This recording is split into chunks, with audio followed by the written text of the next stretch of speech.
Malam ini kita menyadarkan diri kita, terlebih lagi yang berceramah, jangan kau hanya sampai menyampaikan ayat saja. Hai Abdul Somad, apakah kau yang bicara itu hatimu sudah hidup? Senantiasa merasakan diri, aku orang paling hina, aku orang paling kotor, ditempelkan kening ke lantai di tempat yang diinjak tapak kaki, mengatakan bahwa aku bukan siapa-siapa. Umur diberikan Allah 40, 60, 70. Berapa yang kupakai untuk menolong agama Allah? Berapa yang kupakai untuk mengingat Allah? Mata, tangan, telinga, kaki akan diminta tanggung jawab di hadapan Allah. Dulu dibangga-banggakan, dihormati, dimuliakan. Yang kami muliakan Al-Mukarram, Al-Ustaz. Tapi pada saat tiba masanya, yang kita bawa tak lain tak bukan innallaha la yanzuru ila ajsamikum. Allah tak menengok badan, fisik, bentuk tubuh, baju. Ini sampulnya saja. Wala ila suwarikum, Allah tak menengok rupa, wajah. Walakin yanzuru ila qulub. Hati kamu yang bersih itulah yang kau bawa menghadap Allah Subhanahu wa taala. Yauma la yanfa'u malun, harta tak berguna, wala banun, anak tak bisa menolong, harta tak berguna, anak tak mampu menolong, illa man atallah, kecuali orang yang datang menghadap Allah biqalbin salim, dengan hati yang bersih, hati yang tulus, hati yang memercikkan cahaya iman, hati yang bersih dari hasad, busuk hati, sum'ah, riya, takabbur. Itulah yang menolong di hadapan Allah Subhanahu wa taala. Apa kata Imam Ali radhiyallahu an? An-nasu niyam. Semua manusia waktu hidup itu tidur. Bapak tidur, ibu tidur, saya tidur. Semua orang waktu hidup itu tidur.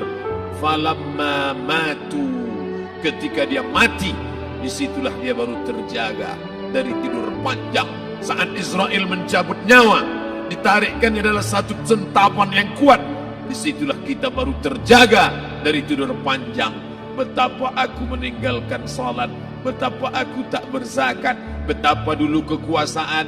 Aku lulus umur 30, pensiun 58, 28 tahun, apapun tak pernah kubuat untuk agama.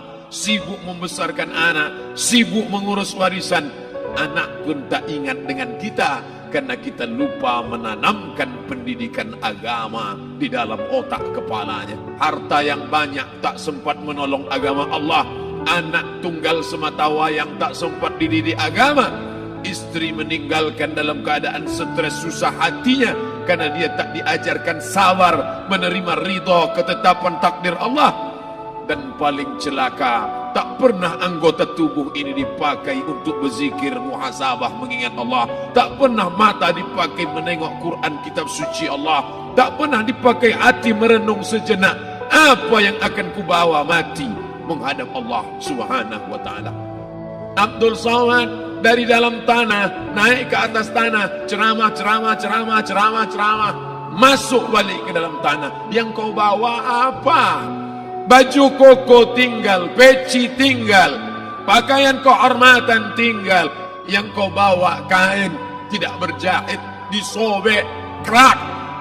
Itu yang akan menyampul kulitmu, yang selama ini kau dimandikan, dibersihkan oleh ibumu dulu 60 tahun yang lalu. Sampai masanya kau lupa kapan kau dimandikan dulu.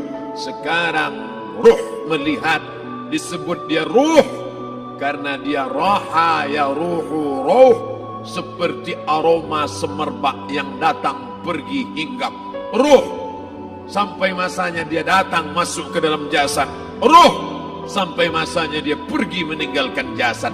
Malam ini dimuliakan Al-Mukarram Haji Abdul Somad LCMA. Kenapa Abdul Somad ini dimuliakan? Karena ruh hinggap sejenak sebentar, sampai masanya besok pagi dia ruh keluar dari dalam tubuh ini.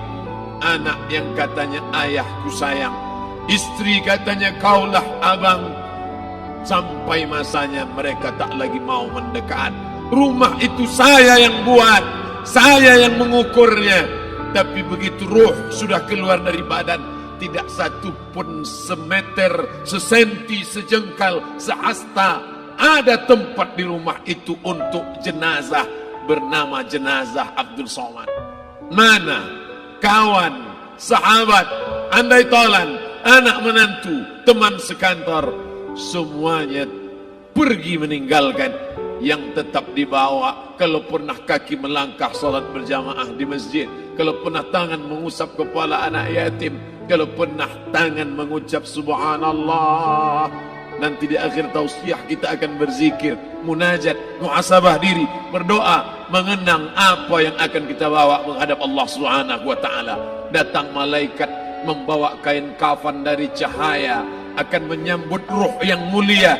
Hadis riwayat Ahmad bin Ambal dalam kitab Al-Musnad, turun malaikat berlomba-lomba membawa kain putih dari cahaya, menunggu ruh akan keluar. Ruh menetes seperti embun di ujung daun. Daun tidak bergoyang, ranting tidak patah. Ruh menetes pelan turun ke dalam kain kafan, dibawa malaikat ke pintu langit. Tak sabar mereka menyambut, inikah dia yang selama ini berjamaah? Berapa banyak yang masyhur terkenal di bumi, malaikat tak mengenal dia. Ini ruh siapa? Tapi ini bukan LCMA, dia bukan ustaz, dia bukan ulama, tapi imannya dalam, kekuasaan dipakai menolong agama Allah. Ruhnya keluar di bawah, semua malaikat mengucapkan salam. Inilah orang yang selama ini kami tunggu-tunggu, catatannya sudah lama. Setiap pagi petang malaikat subuh membawa catatan namanya, malaikat malam membawa catatan namanya. Kami merindukannya. Begitu orang-orang yang masyhur di langit tapi tak dikenal makhluk bumi. Tapi ada sebaliknya, yang rohnya disentapkan, ditarik malaikat dengan begitu tarikan yang sangat kuat. Nabi bertanya saat Isra Mi'raj kepada mereka yang sudah mati ribuan tahun yang lalu, apa yang kalian rasakan? Yang satu mengatakan seperti tebasan pedang di tempat yang sama beratus kali. Yang satu mengatakan seperti kambing yang dikuliti hidup-hidup. Yang satu mengatakan seperti mata kail pancing ditarik dari kulit yang basah. Maka kita berdoa setiap selesai salat, Allahumma hawwin alaina, ringankan kami ya Allah, fi sakaratil maut, di saat sakaratul maut yang amat sangat menyakitkan itu, di saat malam pertama di tempat yang gelap, di tempat yang tak pernah diimpikan oleh orang, tapi kita tetap melewati dan merasakannya.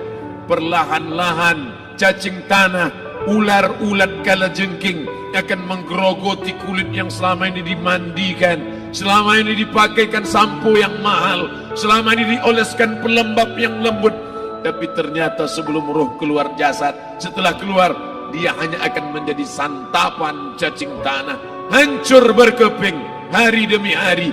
Yang pertama kali membusuk adalah mata, karena dia berisi cairan. Cairan ini mengering, busuk dan berlubang. Lalu kemudian usus sebulan di dalam tanah, mulai dia menggelembung masuk angin dan dia meletus pecah. Cacing-cacing tanah mulai datang menggerogoti, memakan. Habis, siap tak siap, suka tak suka, kau akan didatangkan. Apa yang akan ditanya oleh Allah? Perbuatanmu, amalmu. Faman ya'mal mithqala dzarratin khairan yarah. Sebesar biji sawi, sebesar ujung rambut, kau aniaya orang, kau makan titik puluh keringatnya. U'tul ajira ajrahu, berikan upah pekerjamu. Gaji tukang panenmu, gaji tukang cuci setrikamu, kau makan, kau tahan 3 bulan. Dia tak menuntut, dia senyum, dia hanya mampu mengadu kepada Allah. Tapi titik peluhnya yang keringatnya, air matanya akan kau balas di hadapan Allah Subhanahu wa ta'ala. Di saat itu tak ada siapa bisa menolong. Hari ini uangmu banyak, kau bayar pengacara handal 1 jam 100 juta, bebas tanpa syarat. Tapi di hadapan Allah semua akan bersaksi. Al-yawma nakhtimu ala, lidah yang selama ini pandai bicara dikunci, ditutup Allah Ta'ala yang akan bicara. Wa tukallimuna aydihim wa tashhadu arjuluhum, kaki akan bersaksi, tangan akan bicara. Bima kanu yaksibun, yang pernah dilakukan di masa yang lalu. Mata melihat seolah-olah nyata perbuatan itu pernah dilakukan dulu. Kita lupa, kita tak ingat. Tapi catatan malaikat terlalu terang benderang. Wa in kullun lamma jami'ul ladaina muhdarun. Catatan dibaca sampai-sampai orang itu tak percaya. Ma li hadzal kitab, kenapa buku catatan saya ini la yughadiru saghiratan, yang kecil-kecil, wala kabiratan, yang besar-besar, ahsaha, semua tercatat dalam buku catatan yang nyata. Dalam surat Al-Isra apa kata Allah? Iqra. Hari ini kalau dikatakan Iqra baca Quran, Iqra baca Yasin, malam Jumat Iqra baca surat Al-Kahfi, tapi sampai hari itu Yasin tak bermakna, Al-Kahfi tak lagi disuruh baca karena hidup sudah berakhir. Iqra, baca. Apa yang kau baca? Kafa binafsikal yawma alaika hasiba. Baca buku catatan amal. Sampulnya dosa, isinya dosa. Catatan kakinya dosa, sampul penutupnya dosa, bibliografinya dosa. Sampai ia pun tidak percaya, kenapa aku hidup hanya dosa saja. Saat itu dia mendengar teriakan azab, saat itu dia menyaksikan pekikan teriakan sakitnya siksa. Rabbana, ya Tuhan kami, farji'na, balikkan lagi kami ke dunia. Rabbana, ya Tuhan kami, absarna, mata kami sudah melihat azab, wasami'na, telinga kami sudah mendengar sakitnya pekikan teriakan jeritan. Farji'na, balikkan lagi kami ke dunia. Na'mal salihan, kami ingin amal saleh, kami ingin bantu masjid, kami ingin sekolahkan anak yatim, kami ingin muliakan fakir miskin, kami ingin bantu panti jompo. Farji'na, balikkan lagi kami dunia. Kami ingin salat tahajud, kami ingin tahiyatul masjid, kami ingin puasa sunat. Saat itu penyesalan tak lagi berguna. Na'mal salihan, kami ingin amal saleh. Andai kau beri kami tenggat waktu ya Allah, laula akhartani, kalau kau beri aku waktu, ila ajalin qarib, aku tak minta hidup 1000 tahun, ila ajalin qarib, sebentar saja kau hidupkan aku ya Allah. Di situ orang baru tahu apa yang pernah dilakukan dulu, yang di masa lalu. Tak ada cara lain kecuali malam ini kita bertaubat, taubat nasuha, mandi, solat sunat taubat. Ma min muslimin yuznibu zamban, ada orang silap, khilaf, buat dosa, salah. Siapa yang tak pernah salah? Sedangkan datuk moyang kita Adam pun salah, tapi dia mengetahui, sadar salahnya. Dia berdoa, Rabbana zalamna anfusana, kami sudah menzalimi diri kami. Wa illam taghfir lana, kalau kau tidak mengampuni kami, wa tarhamna, kalau kau tidak merahmati kami, lanakunanna minal khasirin, kami termasuk orang yang rugi ya Allah. Maka malam ini kita bermunajat kepada Allah, berdoa, mengenang masa lalu, bergelimang dosa, besok tak akan kita ulang. Kita minta ampun kepada Allah Subhanahu wa taala. Astaghfirullahalazim, astaghfirullahalazim, astaghfirullahalazim.